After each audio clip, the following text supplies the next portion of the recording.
Assalamualaikum to everyone. Guys, welcome back to my YouTube channel Untold Need Guidance. आज की इस video में हम बात करने जा रहे हैं कि what is going to be the expected date for NEET 2022। क्योंकि आपको पता ही होगा कि आज जो है ना टाइम्स ऑफ इंडिया पे आर्टिकल दिया गया था।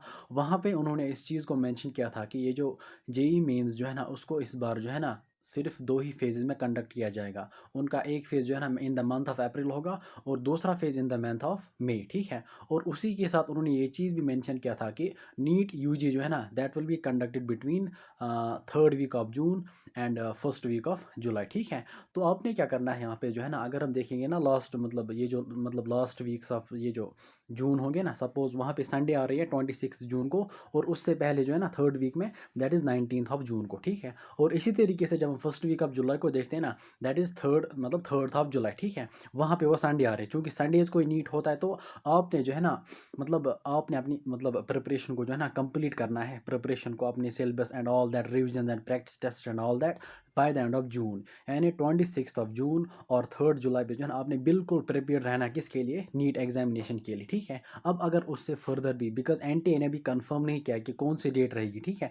अब अगर उसके उसके बियॉन्ड भी जाएगा, उससे फर्दर भी जाएगा, तो वो टाइम आपको जो है ना रिविजन्स के लिए बोनस टाइम मिलेगा, ठीक है। लेकिन आप अपनी प्रिपरेशन को कंप्लीट करो, सिर्फ प्रिपरेशन को ही, but all with revisions, your practice test, your mock test papers को सॉल्व करो by the end of June, ठीक है। आप जून के लास्ट वीक में बिल्कुल आप प्रिपेयर रहो फॉर द एग्जामिनेशन।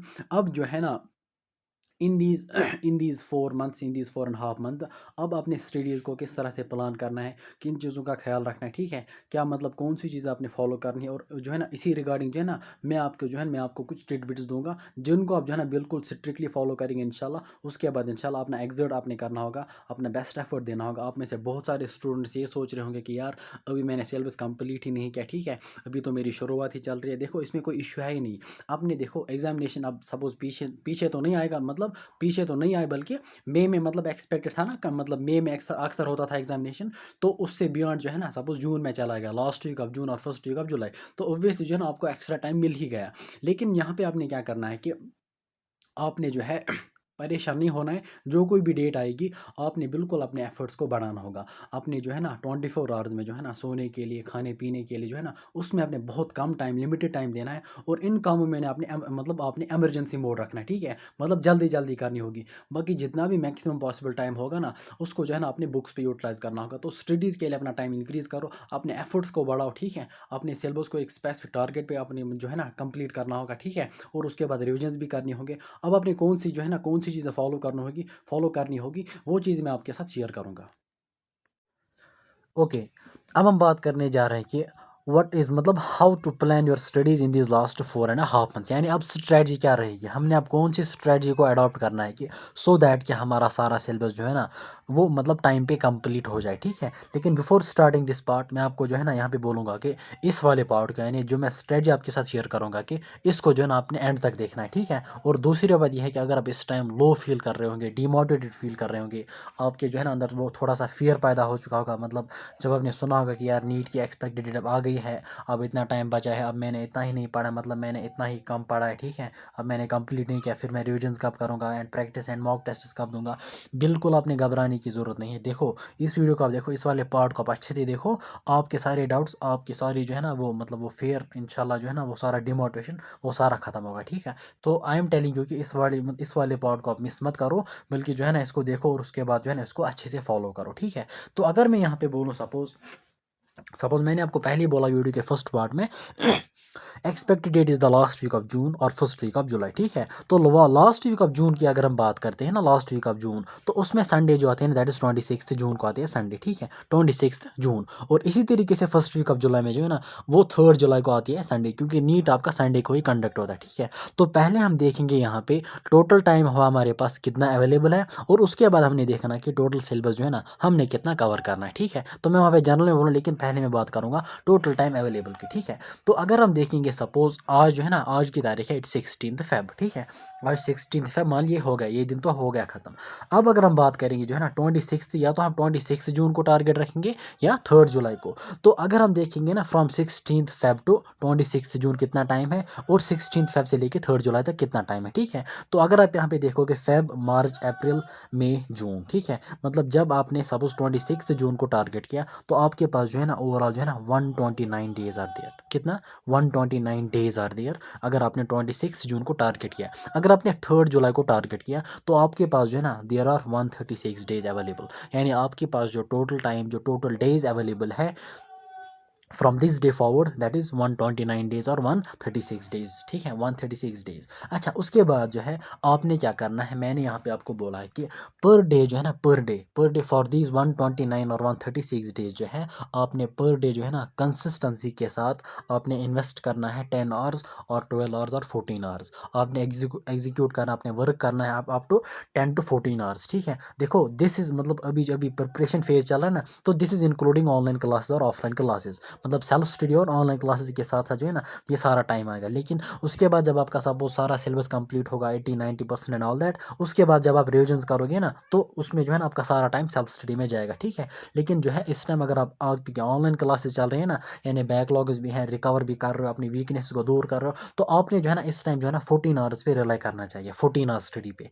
क्योंकि अगर आप देखो, अगर आप 7 घंटे की ऑनलाइन क्लासेस पढ़ोगे ना, 7 आवर और उसके बाद 7 आवर की सेल्फ स्टडी, ठीक है। लेकिन 7 आवर की self study that is not sufficient, ठीक है, दैट इज़ नॉट सफिशिएंट, ठीक है। लेकिन उसके बाद जब आपका सारा सिलेबस कंप्लीट होगा, उसके बाद आपने जो है ना सिर्फ सेल्फ स्टडी फोकस करना है, उसमें जो है ना आप 10 to 12 आवर्स पे रिलाई कर सकते हो, ठीक है। लेकिन ये जो 14 आवर्स जो है ना, अभी आप online classes and self study के साथ इस पर रिलाई करो, और उसके बाद अगर आप 10 to 12 को कंसिस्टेंटली मेंटेन करोगे ना, वो भी अच्छा रहेगा। लेकिन लास्ट मंथ में जब आपका टोटली रिविजन, मतलब जब आपने कोई भी चीज़ पढ़नी नहीं होगी, मतलब जब आपका ऑलमोस्ट सारा 90 मोर देन 90% डन होगा, तो इन दिनों आपने लास्ट मंथ में कोई नई चीज़ बिल्कुल भी नहीं पढ़नी है। उन दिनों आपने रिवाइज़ करना है, मॉक टेस्ट्स को सॉल्व करना है, ठीक है।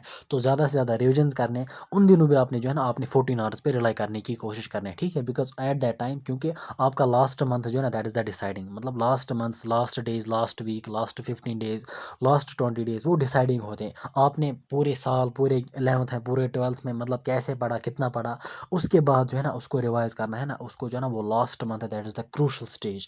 Last 10%, last 5% of the time जो है ना आपके पास है, वो बहुत ज़्यादा मैटर करता है, ठीक है। तो अगर आपने पूरे साल, पूरे 6 महीने, पूरे 7 महीने बहुत एग्जर्ट किया, और लास्ट डेज में जो है ना मतलब आपने पढ़ाई ठीक से नहीं की, रिविजन अच्छे अच्छे से नहीं किए, तो आपकी सिलेक्शन हाथों से जो है ना वो निकल गई। इस बात को याद रखना, ठीक है। सो मतलब बेहतर रहेगा कि आप जो है ना लास्ट डेज में जो है ना ज़्यादा टाइम आप यूटिलाइज करो रिविजन पे, ठीक है। अब जो देखो हमारे पास अगर आप 10 आवर्स की स्टडी करोगे ना for what, for 129 days, for 129 days, तो it comes out to be 1290 hours, ठीक है। अगर 12 आवर्स की study for 129 days, it comes out to be 1548 hours. अगर आप 14 आवर्स की स्टडी करोगे for 129 days, it comes out to be 1806 hours, ठीक है। अब अगर आप सपोज 136 डेज के लिए करोगे ना, 10 hour, 12 hour, 14 hour, it comes out to be 1360 और 1632 और 1904, दीज आर टोटल मतलब आवर्स, ठीक है, टोटल आवर्स। अगर आप जो है ना 10 आवर स्टडी करोगे फॉर 129 डेज और 136 डेज, और 12 आवर स्टडी करोगे फॉर 129 डेज और 136 डेज, और 14 आवर स्टडी करोगे फॉर 129 डेज और 136 days. So this is total time available. उसके बाद जो है ना अब आपके सामने मैं बोल, मतलब दिस वाज अबाउट व्हाट, मतलब आपके पास कितना टोटल टाइम अवेलेबल है, मतलब these are hours, total hours, and these are days, total days, ठीक है। उसके बाद मैं आपके सामने रखूंगा कि टोटल सिलेबस जो है ना, टोटल सिलेबस और टोटल रेंज आपने जो है ना मतलब को कितना मिनिमम आपको सिलेक्ट होने के लिए स्कोर करना होगा, ठीक है। वो भी मैंने यहाँ पे आपके सामने जो है डिस्ट्रीब्यूट किया, ठीक है। तो अगर आप देखोगे सपोज हमारे पास टोटल सिलेबस जो है ना टोटल सिलेबस है, फिजिक्स में है 28 चैप्टर्स, केमिस्ट्री में 30, and in bio there are 38 chapters, so it comes out to be total 96। अब मैंने यहाँ से जो है ना दूसरा कॉलम क्यों बना, this is column 1, this is column 2। याद रखना यहाँ पे मैंने रेंज लिखा है, इट इज़ 642, असल में जो है ना दिस इज 600 प्लस, ठीक है, दिस इज 600 प्लस, यानी 600 प्लस से कितना भी हो, 640, 650, 680, 700, यानी ओवरऑल रेंज तो, लेकिन it is this is 600 plus, ठीक है। 600 प्लस के लिए आपने जो है ना सारे चैप्टर्स को कवर करना होगा, specially in the chemistry and bio आपने फुल पढ़ना होगा, लेकिन फिजिक्स में भी आपने फुल पढ़ना होगा, ठीक है। जब आपका टारगेट क्या होगा 640 से लेके 700 तक या 600 प्लस इन जनरल, ठीक है। लेकिन अगर आपका टारगेट है यानी 560 से लेके 600 तक, ठीक है, 560 से लेके 600 तक, तो आप जो है ना केमिस्ट्री को फुली प्रिपेयर करो, बायो को फुली, लेकिन फिजिक्स में जो है ना आप कुछ चैप्टर्स को, मैंने यहाँ पे रखे हैं 22, ठीक है, मैंने रखे हैं 22, यानी इस रेंज के लिए जो है ना 22 चैप्टर्स आर इनफ। 22 चैप्टर्स को आप अच्छे से प्रिपेयर करो, अच्छे से रिवाइज करो, अच्छे से क्वेश्चंस करो, ठीक है, अच्छे से फॉर्मूलाज को रिवाइज करो, आपके अपने क्वेश्चंस वहाँ पे खुद बन सकते हैं, ठीक है। तो सपोज अगर मैं यहाँ पे देखूँ 640 तक लाने के लिए जो है ना तीनों सब्जेक्ट से मैंने कितने क्वेश्चंस को वहाँ पे करेक्ट अटेम्प्ट करना है, ठीक है, ठीक से उनको आंसर करना है, ठीक है। तो अगर हम 640 की बात करेंगे, टोटल में आपने 160 क्वेश्चंस को करेक्ट करना होगा, यानी 160 करेक्ट होने चाहिए विदाउट एनी नेगेटिव, ठीक है। तो बायो में आपने आउट ऑफ 90 जो है ना 85 करेक्ट होने चाहिए, केमिस्ट्री में आउट ऑफ 45 40 होने चाहिए, एंड फिजिक्स में आउट ऑफ 45 35 करेक्ट होने चाहिए, ठीक है, सो दैट कि आपका स्कोर 640 तक जाएगा, ठीक है।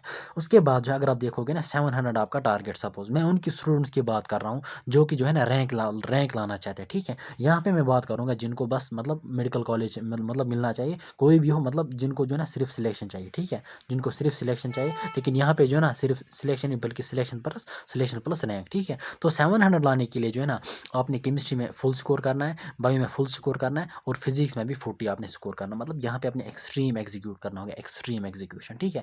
अच्छा, यहाँ पे अगर आप देखोगे ना 560 लाने के लिए आपने 140 क्वेश्चन को करेक्ट करना होगा विदाउट एनी नेगेटिव, ठीक है, 560, ठीक है। उसके अगर आप देखोगे 560 कहाँ से आएगा, 80 क्वेश्चंस बायो में ठीक होने चाहिए, 35 क्वेश्चंस जो है ना केमिस्ट्री में ठीक होने चाहिए, एंड 25 क्वेश्चंस जो है ना आपको फिजिक्स में ठीक होने चाहिए। 25 क्वेश्चंस जो है ना आपको आसानी के साथ इन दीज 22 चैप्टर्स में ना, अगर आपने अच्छे से 22 चैप्टर्स को पढ़ा होगा, ठीक है, तो आपको आसानी के साथ जो है ना 25 क्वेश्चंस वहाँ से निकलेंगे, ठीक है। यानी 22 चैप्टर्स मीन्स 35 क्वेश्चन आप प्रिपेयर कर रहे हो, उनमें से जो है ना आप 25 को अच्छे से करेक्ट कर, मतलब अटेम्प्ट है अच्छे से करेक्ट कर पा रहे हो, ठीक है। अगर आप 600 टारगेट रखना, इट मीन्स कि 150 क्वेश्चन को आपने सॉल्व करना होगा, तो उसके लिए जो है ना 85 question from bio, 40 questions from chemistry and 25 questions from physics, so it comes out to 150 into 4, that is 600. So this is about the different range. अब यहाँ पे देखो मैंने जनरल में सिर्फ दो रेंज को लिया, एक तो इस रेंज को, एक तो इस रेंज को। अब सपोज बहुत सारे स्टूडेंट्स की कैटेगरीज जो कि मतलब जिनकी रिजर्व कैटेगरीज होती है, सपोज ST होती है, SC होती है,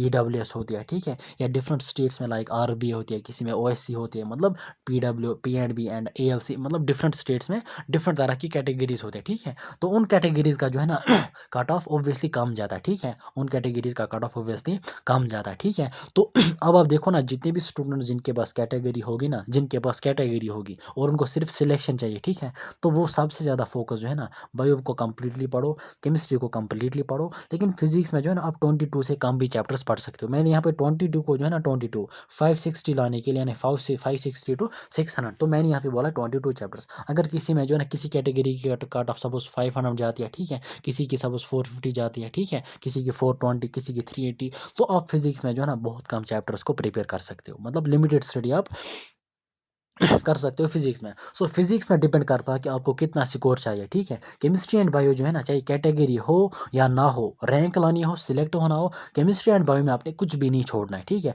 लेकिन फिजिक्स में जो है ना आपके पास चॉइस है, जितना ज़्यादा स्कोर आपको चाहिए उतने ज़्यादा चैप्टर्स आपको कवर करने होंगे, और जितना मतलब जितने मिनिमम पे आपकी सिलेक्शन हो सकती है ना, उतने ही कम आपने चैप्टर्स को कवर करना होगा along with more number of revisions, ठीक है। So this was about score. उसके बाद अगर आप देखोगे जनरल में सपोज बात करूँ, सपोज मैं यहाँ पे इस वाले कॉलम की बात करूँगा, लेट अस सपोज कि मैं एज्यूम करता हूँ कि आपका जो है ना ओनली 30% सिलेबस आपका कंप्लीट हुआ है आउट ऑफ, मतलब यहाँ पे आपने 96 चैप्टर्स हैं, यहाँ पे आपके पास कितने हैं 90 चैप्टर्स। अब मैं मतलब यहाँ पे देख रहा हूँ कि इन जनरल में जो है ना आपने सपोज 30% आपका सिलेबस कंप्लीट हो गया, मतलब सिर्फ प्रिपरेशन, रिविजन वगैरह बिल्कुल भी नहीं, यानी कम रिविजन्स, 30% आपका सिलेबस डन है, ठीक है। और यहाँ पे मैं बोल रहा हूँ कि आपका सपोज 30% ऑलमोस्ट इतना ही होगा, 25-30% तो हर एक का होगा, कहीं का मतलब इनसे ज़्यादा भी होगा, किसी का 50%, किसी का 60%, ठीक है। लेकिन मैं यहाँ पे बोल रहा हूँ कि 30% ऑलमोस्ट हर एक का ±5%, ठीक है। तो 30% जो है ना ऑलमोस्ट हर एक का डन होगा।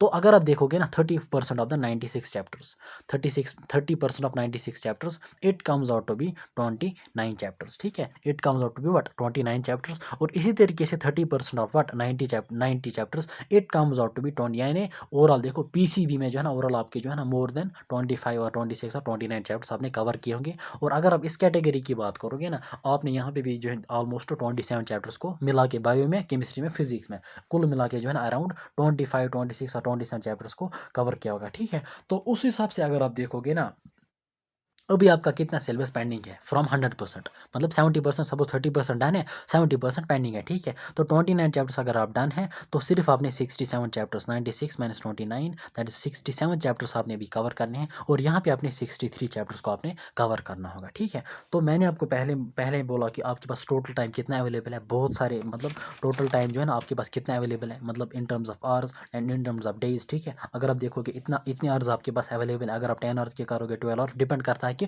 आप कितना एग्जीक्यूट कर रहे हो। ठीक है, उसके बाद मैंने आपको बोला कि अब आपने कितना सिलेबस 67 चैप्टर्स या 70% आपने कंप्लीट करना है। ठीक है, तो अगर आप यहाँ पे देखोगे मैंने फिर से डिस्ट्रीब्यूशन लिखा है फॉर 129 डेज।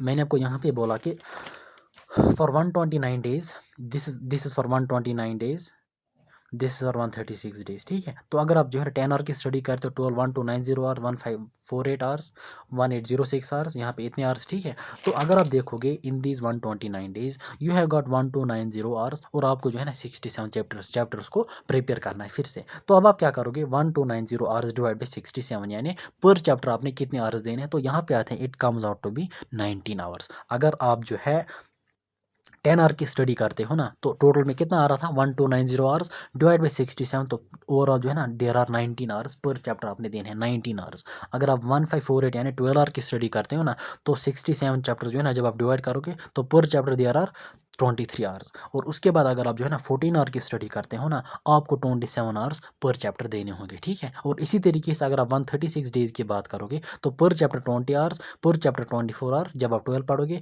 पर चैप्टर जो है ना 28 आवर जब आप 14 आवर, और यहाँ पे भी बिल्कुल ऐसा ही होगा। अब यहाँ पे देखो कितना कॉमन सेंस की बात है मेरे दोस्त। अब आप बोलोगे सर सिर्फ 67 चैप्टर्स को अब आप डिवाइड कर रहे हो, लेकिन जो 29 चैप्टर्स जो है ना हमने इनको रिवाइज भी करना है, उसके लिए टाइम होना चाहिए, पहली बात। दूसरी बात हमने लास्ट डेज में सिर्फ रिविजन करना है, उसके लिए कहाँ से टाइम आएगा। अब आप खुद सोचो मेरे दोस्त, अब आप खुद सोचो, जितने भी चैप्टर्स पीसीबी में हैं, जितने भी चैप्टर्स, हर एक, सपोज अगर आप 10 आवर की स्टडी करते हो, 10 आवर की, तो किसी भी चैप्टर में 19 आवर्स नहीं लगेंगे। देखो जो छोटे छोटे चैप्टर्स हैं ना, वो मतलब मिसाल के तौर पर अगर आप कैटेगरी मतलब अगर आप निकालोगे ना, पहले बायो में कितने चैप्टर्स छोटे होंगे जिनको कम टाइम मतलब लगेगा, मतलब जो बड़े, जो मीडियम साइज होंगे, जो मतलब ज़्यादा लेंथी नहीं होंगे, और उसके बाद तीसरी कैटेगरी जो लेंथी होंगे, तो जो लेंथी होंगे ना सपोज उनमें अपना टाइम तो लगेगा ही, लेकिन जो छोटे छोटे चैप्टर्स होंगे ना, मतलब मिसाल की, तो अगर मैं केमिस्ट्री की बात करूँ, सपोज केमिस्ट्री की, सपोज मैं ऑर्गेनिक केमिस्ट्री की बात करूँ, हमारे मतलब मैंने यहाँ पे टोटल चैप्टर्स लिए थे 96 और यहाँ पे 90, चाहे वो छोटा हो चाहे वो बड़ा हो। अगर मैं सपोज सपोज पहले केमिस्ट्री की बात करूँगा, ऑर्गेनिक की, ऑर्गेनिक केमिस्ट्री में सपोज 4 चैप्टर्स ऐसे हैं जो थ्योरी बेस्ड है, polymers, chemistry in everyday life, biomolecules and environmental chemistry. हर एक चैप्टर में एक एक क्वेश्चन पूछा जाता है, लेकिन बायोमोलिक्यूल्स में कभी 2 भी पूछे जाते हैं। अब आप खुद देखो ये 4 चैप्टर्स मैंने यहाँ पे, अगर आप सपोज अगर आप 19 आवर्स की टारगेट करोगे, सो 19 इंटू 4 इज 19 प्लस 19 इज कुन के अर्थ 76। ठीक है, सो 76 आवर्स जो है ना आपको इन 4 चैप्टर्स में लगाने हैं। लेकिन अब आप खुद सोचो यार, ये चैप्टर्स इतने छोटे हैं कि इनको जो है ना, मतलब सारे चैप्टर्स को, मतलब मुझे लगता है कि अगर आप पर चैप्टर सपोज 3 to 4 आवर्स भी रखोगे, ठीक है, तो मतलब आई थिंक 15 और 20 आवर्स जो है ना इन 4 चैप्टर्स को आपको लगेंगे, सिर्फ 20 आवर्स। ठीक है, along with revision and questions, सिर्फ 20 आवर्स। ठीक है, तो अब आप वहाँ पे देखो ना कितना टाइम आपको बचता, 78 माइनस 20, 78 माइनस 20 दैट इज 58, तो 58 आवर्स आपको फ्री बचता है। ठीक है, तो वो 50, मतलब मैं एग्जांपल ले रहा हूँ, तो वो 58 आवर्स जो है ना आप, मतलब जितने भी चैप्टर सपोज आपने यहाँ पे केमिस्ट्री में सपोज या बायो में कंप्लीट किया, फिजिक्स में, वो 58 आवर्स जो है ना आप रिविजन में लगाओगे, फिर प्रिपरेशन के साथ साथ जो है ना वो आप रिविजन में लगा सकते हो। ठीक है, इसी तरीके से अगर आप इनऑर्गेनिक केमिस्ट्री में देखोगे ना, सपोज हाइड्रोजन, वो कितना छोटा चैप्टर है। ठीक है, इसी तरीके से फिजिकल केमिस्ट्री में या एस ब्लॉक भी छोटा है, और पी ब्लॉक भी 11th का पी ब्लॉक वो भी छोटा है। ठीक है, और इसी तरीके से अगर आप देखोगे ना रेडॉक्स रिएक्शन, वो भी छोटा चैप्टर है। ठीक है, और इसी तरीके से जो है ना सरफेस केमिस्ट्री, वो भी छोटा चैप्टर है। इसी तरीके से ऑर्गेनिक केमिस्ट्री में बहुत सारे चैप्टर जो है ना, लाइक अगर आप देखोगे नाइट्रोजन कंटेनिंग कंपाउंड्स, वो भी उतना बड़ा नहीं है। ठीक है, तो हम ये कह सकते हैं कि हमारा टाइम जो है ना वो इधर उधर जा सकता है, मतलब एग्जैक्टली जो है ना, मतलब मतलब कंप्लीटली 19 आवर्स या 23 आवर्स या 27 आवर्स एक चैप्टर को नहीं लगेंगे। ठीक है, इसी तरीके से बायोलॉजी में देखो, लिविंग वर्ल्ड कितना छोटा चैप्टर है, बायोलॉजिकल क्लासिफिकेशन, प्लांट किंगडम। ठीक है, इसी तरीके से जो मतलब आप खुद मतलब वहाँ पे क्लासीफाई करो, reproduction and organisms, bio in human welfare, मतलब वहाँ पे माइक्रोब्स इन ह्यूमन वेलफेयर, यानी आप खुद देखो कि यार किस चैप्टर में कितना टाइम लगेगा, और वहाँ पे जितना भी टाइम वो बचेगा ना उसको रिविजन्स में, प्रैक्टिस में और लास्ट डेज के रिविजन्स के लिए आप रखो, ठीक है। So this was all. अब आप खुद सोचिए यार, मतलब यहाँ पे आपको बिल्कुल जो है ना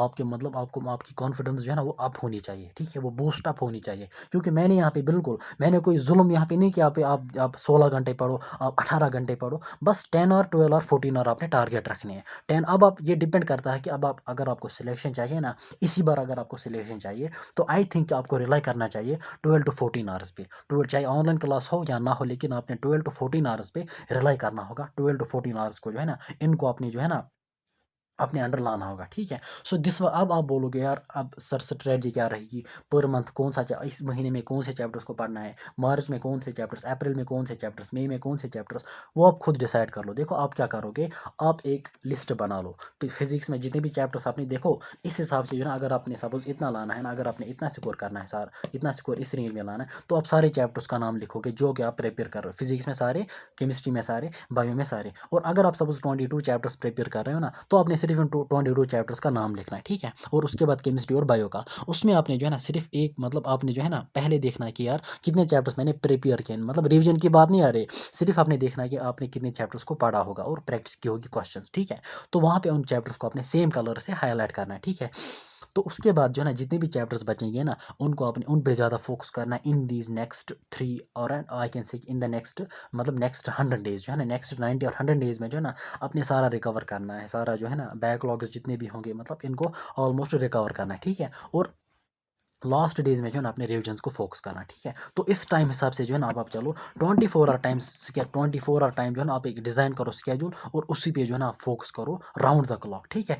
जब भी आपको डिमोटिवेशन फील होगा ना तो आप इस चीज़ को देखा करो कि यार मेरे पास इतना टाइम मेरे पास अवेलेबल है। देखो आप बोलो ना अगर मैं हर दिन 10 घंटे पढ़ूंगी या 10 घंटे पढ़ूंगा या 11 11 या 12, तो उससे लगता है आपको यार कुछ कवर नहीं हो रहा है। लेकिन अगर आप कंसिस्टेंटली पढ़ोगे ना, consistently consistently, it is the process of 4 months, 4.5 month, तो 4 महीने के बाद आपको पता चलेगा कि यार अगर आपने 10 आवर्स या 11 आवर्स या 12 आवर या 14 आवर कंसिस्टेंटली पढ़े होंगे ना, तो 4.5 महीने के बाद आपको पता चलेगा कि यार आपकी सिलेक्शन जो है ना वो आपके हाथों में है, ठीक है। 4.5, लेकिन अभी जो है ना स्कोर बोर्ड की तरफ मत देखो, अभी आप रिवॉर्ड पे फोकस मत करो यार होगा नहीं होगा, किसी भी चीज़ को प्रेडिक्ट बिल्कुल भी नहीं करना है। सिर्फ 24 आवर पे narrow your focus to 24 hours. सिर्फ 24 आवर पे फोकस करो कि यार मेरे पास जितना भी टाइम अवेलेबल था क्या मैंने उसको अच्छे से यूटिलाइज़ किया। अगर नहीं किया तो नेक्स्ट डे जो है ना, जो प्रीवियस डे में कोई मिस्टेक की होगी जहाँ पे टाइम वेस्ट किया होगा, तो नेक्स्ट डे में कोई वो मिस्टेक रिपीट नहीं होनी चाहिए, नेक्स्ट डे में कोई टाइम वेस्ट नहीं होना चाहिए, ठीक है। सो इस चीज़ पे फोकस करो, इस चीज़ को नोट करो अपनी। देखो इस चीज़ को आप खुद भी नोट कर सकते हो, लिख भी सकते हो, सो दैट कि जब भी आपको डिमोटिवेशन, जब भी आपको स्ट्रेस फील हो रहा होगा, तो आप इस चीज़ को देखो यार इतना टाइम अवेलेबल। और मैंने ये सारा कैलकुलेट किया, ठीक है, मैंने कैलकुलेटर यूज़ करके जो है ना हर एक चीज़ को कैलकुलेट किया, इतना टाइम अब आपके ऊपर है, अब आप इतना पढ़ो या इतना पढ़ो, ठीक है। उसके बाद जो है ना कुछ और पॉइंट्स मैं आपके साथ शेयर करूँगा। अच्छा, अब आप बोलोगे कि सर सिलेबस टारगेट की कंप्लीशन क्या होगी। सिलेबस टारगेट, देखो आपने क्या करना है कि एग्जामिनेशन से पहले 30 to 40 डेज जो है ना आपने सिलेबस को कंप्लीट करना होगा। चाहे 70% होगा, 80% होगा, 90% होगा, 100% होगा, जितना भी होगा ना 30 डेज के बाद, यानी जब एग्जामिनेशन को 30 डेज बचेंगे ना, आपने उस महीने में कोई भी नई चीज़ बिल्कुल भी, इवन तो कि अगर आपने 70% ही पढ़ा होगा, 80% ही पढ़ा होगा, उन लास्ट 30 और 40 डेज में आपने कोई नई चीज़, नई लेक्चर, किसी भी चीज़ को नहीं पढ़ना हो, मतलब नहीं पढ़ना है, ठीक है। बिकॉज उन दिनों आपने सिर्फ 70-80% जो आपने पढ़ा होगा उसके रिविजन्स पे और कुछ मॉक टेस्ट पेपर से फोकस करना, because revision is very very important, ठीक है। अगर आप सपोज उन दिनों भी कोई नई चीज़ पढ़ोगे ना, तो आपका रिविजन हो मतलब आपका रिविजन नहीं, मतलब आपका नहीं, सिर्फ आपका 50% का भी रिविजन नहीं होगा, ठीक है। तो बेहतर यह है कि लास्ट डेज में 30 डेज में आप, ठीक है, अब आप डिपेंड करता है कि यार मैं चाहता हूँ कि मैं मतलब 30 डेज से पहले ऑलमोस्ट 80-90% को कवर करूँ, तो आपने जो है ना एफर्ट्स को बढ़ाना होगा। यानी एफर्ट्स को क्या बढ़ाना, 12 to 14 आवर्स पे रिलाई करना होगा कंसिस्टेंसी के साथ, ठीक है। उसके बाद जो है ना आपको ज़्यादा स्ट्रेस भी नहीं रहेगा लास्ट डेज में कि यार अभी मैंने वो नहीं पढ़ा, ये नहीं पढ़ा है, तो बेहतर रहेगा क्योंकि अभी स्ट्रेस की लेवल उतनी ज़्यादा नहीं है। हाँ, विथ टाइम स्ट्रेस इंक्रीज़ हो रहा है कि मतलब एग्जाम नज़दीक आ रहा है और स्ट्रेस की लेवल इंक्रीज़ हो रही है, ठीक है। सो बेहतर रहेगा कि इस टाइम ज़्यादा टाइम डिवोट करो, ज़्यादा टाइम पढ़ाई पे ध्यान दो, नींद पे काम, खाने पीने में काम। अभी जो है ना स्ट्रगल का दौर चल रहा है, ठीक है, अभी स्ट्रगल का सीज़न चल रहा है, ठीक है। और उसके बाद इंशाल्लाह आप आराम भी कर लो, एंजॉय भी कर लो, सब कुछ करो, लेकिन इस टाइम आपने एग्जर्ट करना है विदाउट मतलब इर्रेस्पेक्टिव ऑफ एवरीथिंग। बाहर कैसी हालत चल रही है, मूड है नहीं है, इंटरेस्ट है नहीं है, क्या कुछ चल रहा है, चीज़ों को सीखो, चीज़ों को लर्न करो, ठीक है। पर वीक एग्जामिनेशन भी दिया करो, ठीक है। तो टारगेट आपने सिलेबस का रखना है 30 डेज बिफोर एग्जामिनेशन, और 30 डे अब कितना भी होगा, 70 होगा, 80 होगा, 90 होगा, 100 होगा, जितना भी होगा 30 डेज के मतलब जब आप 30 डेज रहेंगे ना एग्जामिनेशन के लिए, आपने उन दिनों कोई नई चीज़ नहीं पढ़नी बल्कि पिछली चीज़ों को रिवाइज करना है, ठीक है। अच्छा, ड्यूरिंग प्रिपरेशन फेज, अब ये जो प्रिपरेशन फेज जो है ना, आपका प्रिपरेशन फेज जो आपको चल रहा है, अब आपने क्या मतलब टिल सिलेबस कंप्लीशन आपने किन की चीज़ों का ख्याल रखना है, ठीक है। अच्छा, पहली बात आपने जो है ना लेक्चर्स को देखना होगा। देखो बहुत सारे स्टूडेंट्स क्या कर रहे हैं, वो लेक्चर्स को भी देख रहे हैं और एनसीईआरटी को भी, जहाँ पे सपोज बायो में इनऑर्गेनिक ऑर्गेनिक पे एनसीईआरटी पढ़नी है, वो लेक्चर्स को भी फॉलो कर रहे हैं और एनसीईआरटी को, लेकिन क्वेश्चंस को प्रैक्टिस बिल्कुल भी नहीं कर रहे हैं। This is blunder. वो क्या सोच रहे हैं कि यार पहले सिलेबस को कंप्लीट करूंगा उसके बाद क्वेश्चंस करूंगा, ये this is wrong, this is wrong. आपका चैप्टर इनकम्प्लीट रहेगा, ठीक है। आपका चैप्टर, आपका सिलेबस कंप्लीट नहीं होगा कभी भी नहीं। विदाउट प्रैक्टिस आपको क्वेश्चन भी नहीं आएगा एग्जामिनेशन में, ठीक है। सो क्वेश्चन भी प्रैक्टिस किया करो, जितनी भी मतलब जितनी भी रिक्वायरमेंट है ना एक चैप्टर को स्ट्रॉन्ग बनाने के लिए, जितने भी suppose 100 question, 140 question, 80 question, 90 question of different pattern आपने सॉल्व करने, ठीक है। और दूसरी बात जो है ना, असल में आपका रिवीजन जो है ना, वो सिलेबस कंप्लीशन यानी लास्ट 40 डेज में स्टार्ट अच्छे से होगा, क्योंकि उस टाइम कोई नई चीज़ आपने बिल्कुल भी नहीं पढ़नी होगी, सारा टाइम रिविजन में जाएगा, ठीक है। लेकिन डेली बेसिस पे भी जो है ना कुछ टाइम आप रिविजन को दिया करो डेली बेसिस पे, ठीक है, डेली बेसिस पे। और तीसरा पॉइंट जो है ना, दैट इज वीकली। वीक में आप पूरा दिन जो है ना एक दिन को ऑफ रखा करो, उस दिन कोई नई चीज़ मत पढ़ो, बल्कि पूरा दिन जो है ना पूरा दिन रिविजन को डिवोट करो। उसके बाद ड्यूरिंग प्रिपरेशन फेज जो है ना, highlight important points for revision, यानी जब अपने लास्ट डेज में इंशाल्लाह देखो, इसके बाद में कोई देखो, this is the last strategy जो कि मैं आपके साथ शेयर कर रहा हूँ, ठीक है, जो कि मैं आपके साथ शेयर कर रहा हूँ कि कितना टाइम आपने देना है पर चैप्टर एंड ऑल दैट। अब आप खुद डिजाइन करो कि कौन सा चैप्टर कहाँ पे देना है, हमने किस महीने में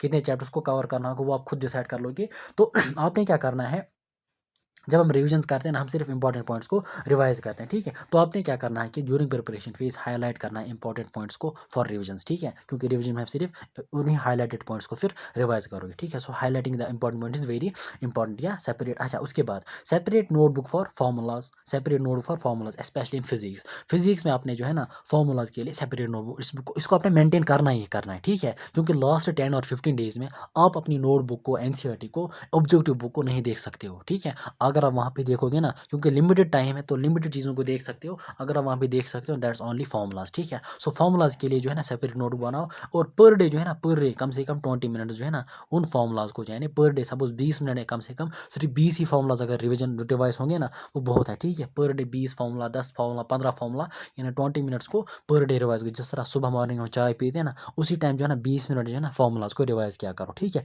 उसके बाद exception trends and irregular orders in the form of short notes, यानी अगर हम बात करेंगे ना इनऑर्गेनिक की, इनऑर्गेनिक में बहुत सारी एक्सेप्शंस होती है, बहुत सारे ट्रेंड्स या बहुत सारे इरेगुलर ऑर्डर्स जो है ना, उनको आप शॉर्ट नोट्स की फॉर्म में मतलब नोट कर सकते हो, और उनको भी जो है ना आप लास्ट डेज में जो है ना फॉर्मूलाज की तरह रिवाइज कर सकते हो, या डेली बेस पे 10-15 मिनट उनको भी रिवाइज करो। और लास्ट डेज में आप एनसीईआरटी को नहीं खोल सकते हो, मतलब जितने भी इनऑर्गेनिक के जितने भी चैप्टर हैं हर एक को रिवाइज नहीं कर सकते हो, ऑब्जेक्टिव को रिवाइज नहीं कर सकते हो, तो उन शॉर्ट नोट्स जो है ना, मैं यानी अपने आप अपने पूरी एनसीईआरटी को नहीं लिखना, बल्कि सिर्फ एक्सेप्शंस को या इंपॉर्टेंट पॉइंट्स को, strong oxidizing agent, reducing agent, किसकी इलेक्ट्रॉन एफिनिटी ज़्यादा, कौन ज़्यादा रिएक्टिव, मतलब जितनी भी ये आएंगे ना, most, least, maximum, minimum, longest, strongest, weakest, ये जितनी भी चीज़ें होंगी ना, इनको अब अगर आप शॉर्ट नोट्स की फॉर्म में लिखोगे बहुत अच्छा रहेगा, ठीक है। अब आप लास्ट पॉइंट जो है ना कुछ इंपॉर्टेंट पॉइंट्स में अब आपके साथ शेयर करूंगा, ठीक है, अदर इंपॉर्टेंट पॉइंट्स। पहली बात आपने क्या करना है, throughout this journey try to stay focused and try to stay consistent, because without मतलब अगर आप फोकस नहीं करोगे ना,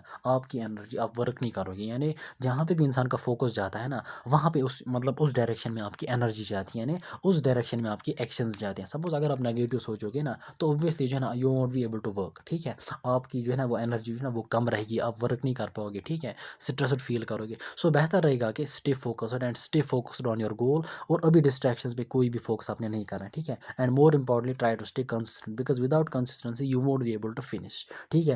per day maximum time utilize करने की कोशिश करो, और फोकस रहो, जितना फोकस रहोगे ना उतना ज़्यादा कंसिस्टेंट रहोगे। सिर्फ फोकस का मतलब ये नहीं कि पढ़ाई के दौरान फोकस करना है, फोकस रहने का मतलब ये है कि आपने जो है ना distraction and all that negative stuff पे फोकस नहीं करना है, बल्कि अपने गोल पे फोकस करना है कि यार मेरा मकसद क्या है, और मुझे जो है ना मुझे क्या करना है लाइफ में, उस चीज़ पे आपने फोकस करना है और कंसिस्टेंटली वर्क करना है। उसके बाद avoid over thinking and negativity, over thinking पे भी ज़्यादा ध्यान नहीं देना है कि कोई भी वर्स्ट सिचुएशन क्यों ना हो, लास्ट ईयर क्या हो गया क्या नहीं हो गया, सिलेक्शन हो गई या नहीं होगी, ओवर थिंकिंग में नहीं चला जाना है, ठीक है। और नेगेटिव भी ज़्यादा नहीं सोचना कि क्या पता इस बार होगा नहीं होगा। बस कंसिस्टेंटली वर्क करना है through of the day, 12 hour 10 hour 14 hour पे रिलाई करना है, irrespect of everything. Kill all your distractions, जितनी भी डिस्ट्रैक्शंस होगी, मोबाइल फ़ोन होगा, ठीक है, कोई भी मतलब जो कोई भी चीज़, सोशल मीडिया, जो कोई भी डिस्ट्रैक्शन आपके पास अभी आपके पास है, उसको जो है ना अभी आपने शट आउट करना है राइट नाउ। अभी आपने उसको, बिकॉज अगर आपने उस पर फोकस किया ना डिस्ट्रैक्शन पे, याद रखना मेरी बात, आपका सिलेक्शन नहीं हो सकता। बिकॉज डिस्ट्रैक्शन पे फोकस करना मतलब आपका टाइम वेस्ट होता है, और टाइम वेस्ट का मतलब आपका जो है ना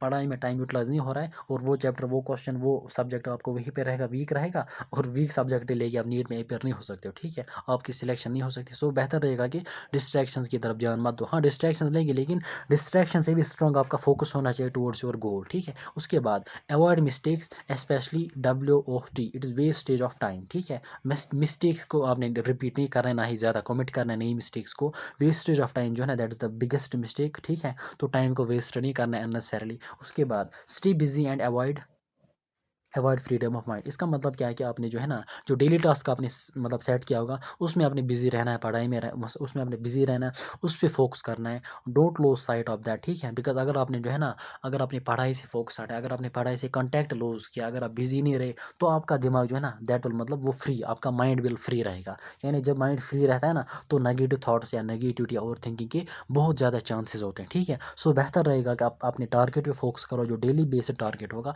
उस पर फोकस करो, उसको कंप्लीट करने की कोशिश करो, और दिमाग को फ्री रखने की कोशिश मत करो, ठीक है। दिमाग को बिल्कुल भी फ्री नहीं रखना है, बिकॉज जब दिमाग आपका फ्री रहेगा, आपके दिमाग में नेगेटिव थॉट स्ट्राइक होंगे, ओवर थिंकिंग स्ट्राइक होगी। सो बेहतर है कि दिमाग को फ्री होने से जो है ना बचाने के लिए क्या करना है, आपने बिजी रहना विथ योर स्केड्यूल, ठीक है। उसके बाद stay positive and feed your mind with positive thoughts, ठीक है। तो बेहतर रहेगा कि पॉजिटिव मतलब मेंटल हेल्थ को साउंड रखने के लिए, ठीक है, स्मूथली जाने के लिए अपने जो है ना, मतलब try to stay positive, try to create that positive situation, ठीक है। इवन इफ अगर नेगेटिव सिचुएशन भी सामने हो, हेटर्स हो एंड ऑल दैट, जो कोई भी होगा, लेकिन ट्राई टू जो है ना, try to conclude, try to derive the positive results from that, ठीक है। तो परेशान बिल्कुल भी नहीं होना, ठीक है। स्टे पॉजिटिव एंड ज़्यादा फोकस अपने वर्क पे करो, ठीक है। उसके बाद feed your mind with positive thoughts, और अपने दिमाग में जो है ना, देखो, दिमाग में थॉट्स मतलब खुद ब खुद आते हैं, ठीक है। नेगेटिव थॉट्स जो है ना, वो खुद ब खुद आते हैं, ठीक है। लेकिन हम थॉट्स को चेंज कर सकते हैं, हम अपने फोकस को चेंज कर सकते हैं, हम पॉजिटिव थॉट्स को खुद मतलब क्रिएट कर सकते हैं कि यार इस तरह से करना है, ऐसा नहीं सोचना चाहिए। मतलब मेरी मतलब मेंटल हेल्थ के लिए जो है ना, मेरे मतलब अभी जो है ना, अगर आप नेगेटिव सोचोगे ना, तो उसको नेगेटिव को पॉजिटिव में कन्वर्ट करने की कोशिश करो। बिकॉज अगर आप पॉजिटिव सोचोगे ना, आपकी जो पढ़ाई भी स्मूथली जाएगी, सब कुछ स्मूथली जाएगा। अगर आप नेगेटिव सोचोगे, उसके बाद ओवर थिंकिंग, उसके बाद वहाँ से बाहर निकलना, ठीक है, तो वो बहुत ज़्यादा मुश्किल। बेहतर रहेगा कि उन पॉजिटिव थॉट्स को क्रिएट करके रखो कि नहीं यार, अगर इस टाइम में मुझे सपोज ये थॉट आ रहा है, तो मुझे इस टाइम कौन सा थॉट अप्लाई करना है, मुझे मतलब अगर इस टाइम ये बीमारी हो रही है, मुझे कौन सा ट्रीटमेंट इसको देना है, ठीक है। तो उन नेगेटिव, सपोज मिसाल के तौर पर, अगर आपके दिमाग में ये थॉट आ रहा है कि यार इस मतलब मेरी सिलेक्शन इस बार नहीं होगी, तो आप इस जो है ना, आप इस चीज़ को देखो, यार मेरे पास इतना टाइम अवेलेबल है, ठीक है, और ये सारा आपके एफर्ट्स पे डिपेंड करता है। मेरी सिलेक्शन, आपकी सिलेक्शन जो है ना, ये किसी थॉट पे डिपेंड नहीं करती, किसी सिचुएशन पे डिपेंड नहीं करती, सिर्फ आपके एफर्ट्स पे, ठीक है। So try to say that कि मतलब यार अभी एफर्ट्स लगाने हैं, इंशाल्लाह एवरीथिंग विल बी फाइन, अभी एग्जर्ट करना है, अभी मतलब माशाल्लाह ठीक ठाक टाइम मेरे पास है। ऐसा नहीं है कि टाइम खत्म हो गया, नहीं, ऐसी बात बिल्कुल भी नहीं, ठीक है। So try to stay positive and feed your mind with positive thoughts, ठीक है। अच्छा, डोंट फोकस ऑन पास्ट और हेटर्स। जितने भी हेटर्स होंगे, जो आप या मतलब जो कोई भी हेटर होगा, जो आपको सपोर्ट नहीं कर रहा है, उस पर फोकस मत करो, उसको आंसर मत करो, उसको रिप्लाई मत करो, ठीक है। क्योंकि क्या होता है कि कभी जो है ना, कभी आपका टाइम भी जवाब देता है, ठीक है, और अभी आपका टाइम नहीं है, देखते हैं ना। इंशाल्लाह जब आपकी सिलेक्शन होगी, तो उस टाइम भी आपको हेटर्स को कुछ नहीं कहना, बल्कि आपकी सिलेक्शन ना, उनका खुद आंसर मिलेगा उससे, ठीक है। सो कभी जो है ना, मतलब सामने मुंह पे जवाब नहीं देना होता है, ठीक है। सो मतलब पेशेंट रहना है, ठीक है, सब्र करना है। और मोर इम्पोर्टेंटली जो है ना, अपने पास्ट को याद नहीं करना कि यार मैंने पिछले महीने कुछ नहीं पढ़ा, मैंने आज तक कुछ नहीं पढ़ा, मैंने ऐसा क्यों किया, मैंने 12th में अच्छे से नहीं पढ़ा। बस प्रेजेंट जो आपके पास अवेलेबल है ना, उस पर फोकस करो। अब प्रेजेंट पे फोकस करोगे ना, तो फ्यूचर बेहतर रहेगा। पास्ट पे फोकस करोगे ना, प्रेजेंट भी बर्बाद, फ्यूचर भी बर्बाद, ठीक है। सो बेहतर रहेगा कि प्रेजेंट पे फोकस करो और फ्यूचर के बारे में सोचा करो। अच्छा, also don't predict your future based on any past और वर्स्ट सिचुएशन। वर्स्ट सिचुएशन का मतलब यह है कि आपकी पढ़ाई अगर ठीक से नहीं जा रही है, ठीक है, पढ़ाई ठीक से नहीं जा रही है, आप बीमार हो रहे हो, ठीक है, फ्रॉम टाइम टू टाइम आपका फ्लो लॉस हो रहा है, आपका मोमेंटम लॉस हो रहा है, आपको बैकलॉग हो रहा है, ठीक है। या पास्ट सिचुएशन ये है कि लास्ट महीने में कुछ नहीं पढ़ा, लास्ट ईयर ड्रॉप हो गए, यानी मैंने मेहनत नहीं की, तो इन सिचुएशन के बेसिस पे अपने फ्यूचर फ्यूचर को प्रेडिक्ट मत करो किसी भी सिचुएशन के बेसिस पे, किसी भी फीलिंग, किसी भी इमोशन के बेसिस पे, किसी भी नेगेटिव वीक फीलिंग के बेसिस पे अपनी सिचुएशन, अपनी फ्यूचर को प्रेडिक्ट मत करो। हमेशा अपना फ्यूचर प्रेडिक्ट करो बेस्ड ऑन योर एफर्ट्स, ठीक है, बेस्ड ऑन योर एफर्ट्स कि व्हाट आर यू डूइंग, मतलब आप क्या कर रहे हो अपने फ्यूचर के लिए, अपने फ्यूचर को बेहतर बनाने के लिए जो है ना, उसके लिए आप क्या कर रहे हो, ठीक है। सो बेहतर रहेगा कि आप जो है ना ज़्यादा जो है ना अपने एफर्ट से फोकस करो, try to stay positive, overthinking से बचना है, पास्ट में नहीं जाना, ठीक है। उसके बाद एक last point, keep going non stop, keep going non stop, ठीक है, रुकने का नाम नहीं लेना है। Stay busy with your schedule, stay busy with your daily tasks, इंशाल्लाह एवरीथिंग विल बी फाइन, ठीक है। सो इंशाल्लाह हम मिलते हैं नेक्स्ट वीडियो में। तो तब तक के लिए आप अच्छे से पढ़ाई करना है इंशाल्लाह। अब थ्रू आउट द कोर्स जो है ना मैंने आपके सामने स्ट्रेटजी रखी कि इस तरह से आपने कितने चैप्टर्स को कितना टाइम आपने देना है, ठीक है, कितना टाइम आपके पास अवेलेबल है। तो आई थिंक यार अगर मैं इस टाइम नीट एस्पिरेंट होता, ठीक है, अगर मैं इस टाइम नीट एस्पिरेंट होता तो बिल्कुल मैं इसी स्केड्यूल को फॉलो कर लेता, ठीक है।